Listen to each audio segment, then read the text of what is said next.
સુરતમાં રાજસ્થાનના લોક ઉત્સવ ગંગૌરને શનિવારે ચૈત્ર શુક્લ તૃતીયાના રોજ ગંભીરતાથી વિદાય આપવામાં આવી હતી. આ પ્રસંગે શહેરના પરપ્રાંતીય રાજસ્થાની પ્રભુત્વ ધરાવતા વિસ્તારોમાં, જેમાં પર્વત પાટિયા, સારોલી, ઉધના અને વેસુનો સમાવેશ થાય છે, શાહી ધામધૂમથી ગંગૌર શોભાયાત્રા કાઢવામાં આવી હતી. ગંગૌર શોભાયાત્રા દરમિયાન મોટી સંખ્યામાં ભક્તો એકઠા થયા હતા. હોલિકા દહનના બીજા દિવસે ધૂળેટીથી શરૂ થયેલા 16 દિવસના ગંગૌર ઉત્સવના પહેલા 7 દિવસો માટે મોટાભાગના ઘરોમાં મહિલાઓએ સવારે દેવી ગંગૌરની ધાર્મિક પૂજા કરી હતી.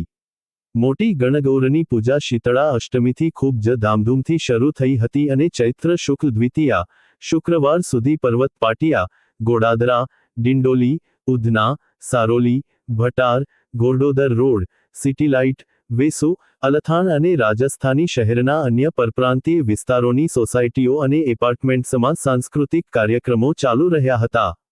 ચૈત્ર શુક્લ તૃતીયાના રોજ શનિવારે ઈસરજી સાથે ગૌરી માતાને વિદાય આપતા પહેલા મહિલાઓએ દરેક ઘરમાં લોકગીતો ગાયા હતા, જેમાં ઈટરો દાદાસા રા લડ છોડ રે બાઈ સિદ્ધ ચાલી, આ કોયલ બાઈ સિદ્ધ ચાલી, આયો રાઠોરા રો સુવતોએ, લેગ્યો ગૌરીબાઈ નો સમાવેશ થાય છે. નાનપુરામાં તાપી નદીના નાવરી ઘાટ પર મોટી સંખ્યામાં મહિલાઓ અને યુવતીઓ એકત્ર થઈ હતી અને જાવરે અને પૂજા સામગ્રીનું વિસર્જન કરીને ધાર્મિક વિધિ સાથે ગૌરી માતાને વિદાય આપી હતી. Reporter Sunil Ganjawala, Ahmedabad Dastak 24 news.